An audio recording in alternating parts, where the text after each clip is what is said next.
Normally I would burn the whole backside and then flip it over and burn the front. The way you do it is not exactly the same. And that's because here on the back, my beads stop here, my lines stop here, and I'm going to have decent separation. So each one of these lines, I'm gonna follow close to, if not all the way up to the foot. On the front, that's not so. They start to overlap as we get smaller and smaller and smaller. And of course, I don't want just a big burn blob in the middle. This burner gets hot quick. I always have a waste block of whatever wood I'm using to see what things look like. That's a nice little burn. You can see that maybe it was a little hotter at the top here. So I tend to either want to touch this waste block before I touch my plate, or give it a quick little to cool it down, just so you don't get that initial wide burn. I've played with the temperature, of course, many times on this to get where I think I should be. So, how do I burn? Normally I hunch over it a lot farther, but I don't want to be in your way. So I'm going to start on a line and follow it all the way out.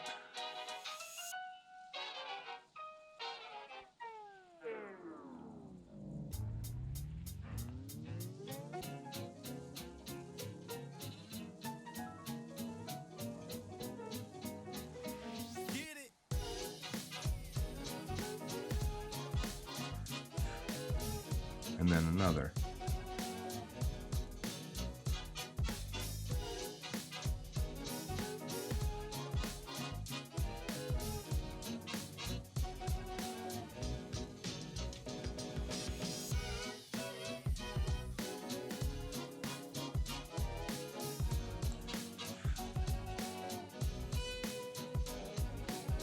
I generally can't do the entire plate or all the way around, as the pen gets way too hot and I have to stop and take a break.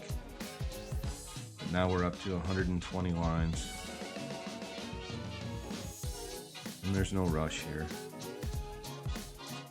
I'm relaxing. Some may say I'm crazy. Well, some do say I'm crazy for all of this, but really I'm relaxing.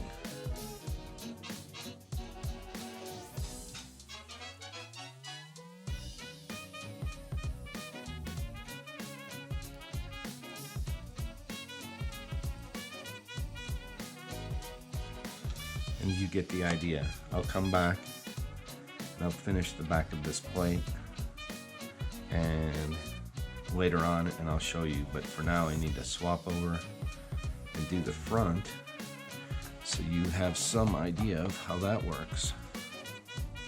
Now this is the front. You can see the lines. I hope you can see that the lines are going to be a lot harder to burn, and when we get down here in the middle, it's kind of a mess. So it all depends on the number of lines you've decided to do. My first at 48 was no problem. I was able to come all the way down to the bottom. Of course, I don't think my center was quite that small either. But here's what I do when I have 120 lines to burn. I'm gonna pick a line that looks reasonable.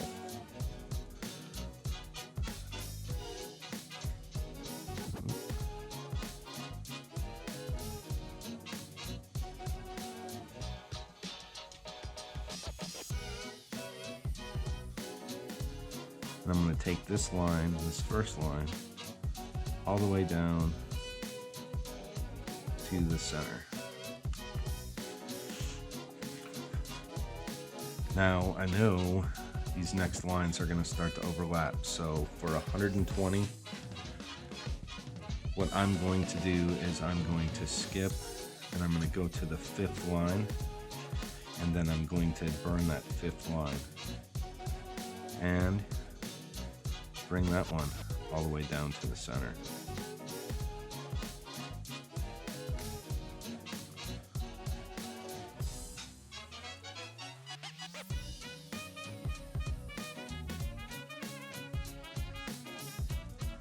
Then I'm going to go to this middle line, and I can see when I start to get close to my burns, and I'm going to stop. It looks like we're going to make it all the way down to second to last or third to last before we start getting too small or getting too close to overlapping.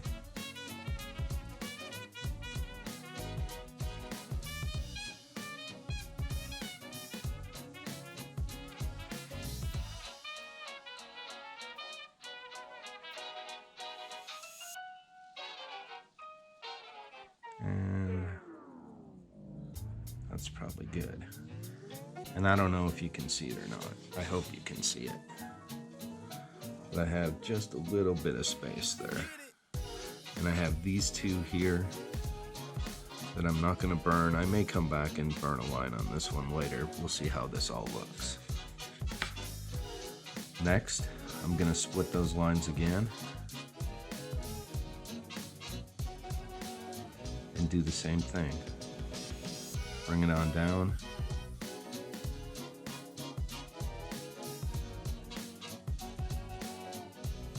Until I get too close. Then I'm going to stop. Huh? That was maybe a little too close. It'll be okay though. And the next one.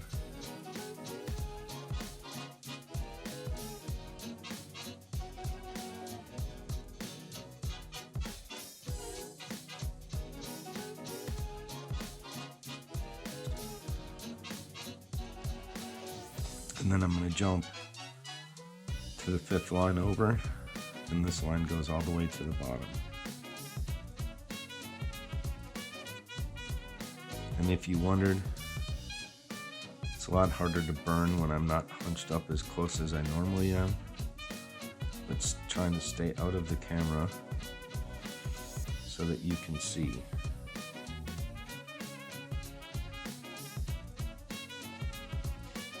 And split the middle.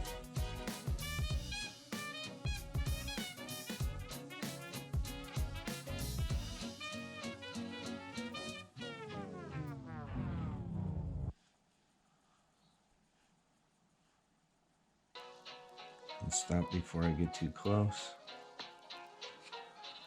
And on around.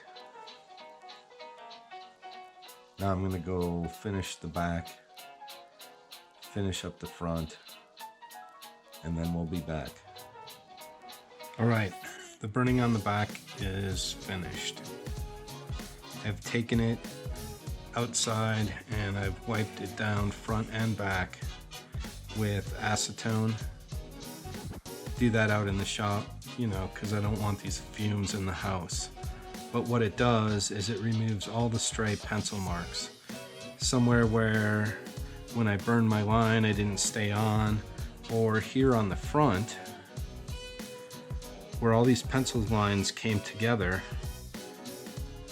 I was able to clean that out, and so now I can see that there are a few spots in here, such as right there, and right there, right there, right there. There's a few spots here where I want to burn another couple lines. So I'm gonna, this was not turned on by the way.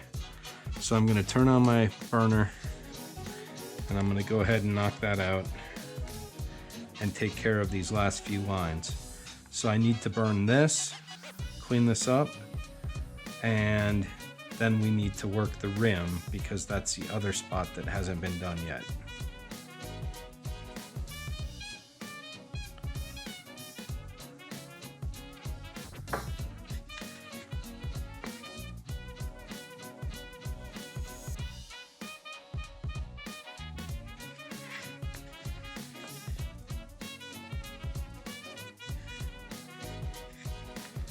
And just looking around to find those spots that I showed you, just so things aren't too far off.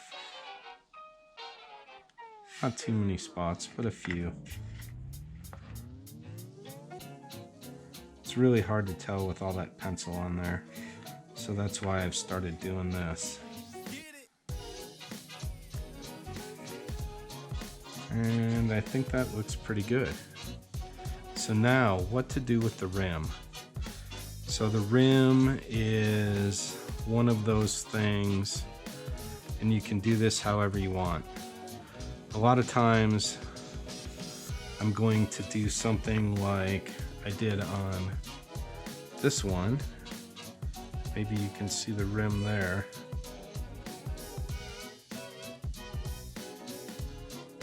But it doesn't come out the same each time, and I don't worry so much about that.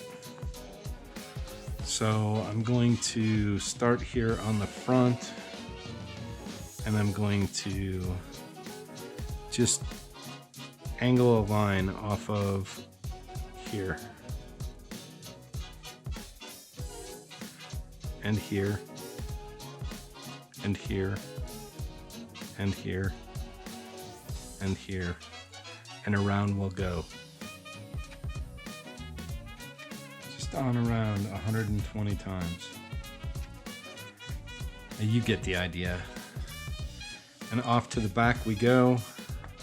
See where my lines are. Many times I want my lines to angle the same direction. So on the back, in order to do that, I'm going to come, I don't know if you can see, I'm going to come this way and burn across.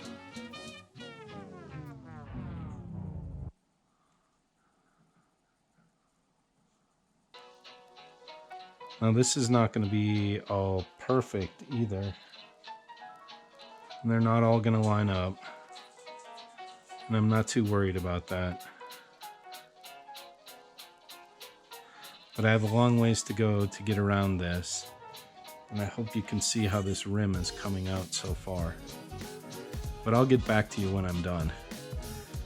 When I finish this rim, this plate will be ready to receive a pattern. And then colors. With all the burning complete on this plate, the rim burnt all the way around, and even my signature and the year burnt into the back of the plate. It's really ready for the pattern now. How I make that pattern is by using Polar Graph paper. So I get my Polar Graph paper online for free. Here's the link. I will really try and remember to help you out and put it in the comments below the video. So I design my pattern here on this graph paper, and from there I go to the plate. Now what I color with are these Faber-Castell Pitt Artist pen brush. This is India ink. With the B, gives me the nice tip that I want. And they have many, many colors. My daughter has donated a pencil bag to my cause. Yeah, I know, it's goofy. But you can see I got a whole bunch. I've also tried things like this Sharpie oil-based and some other things, but they don't seem to work as well. Go on, Dick Blick has the widest and the best selection, but you can get these at Hobby Lobby and Michael's and other art stores also. All right, I think that about wraps it up. And you've seen all the tools and all the work put into these plates, except of course for putting the pattern onto the plate. But I hope this has been a big help for you. And I hope you'll make some plates, small or large, whatever, and send me a message. I'd love to see what you've made, especially if I've helped.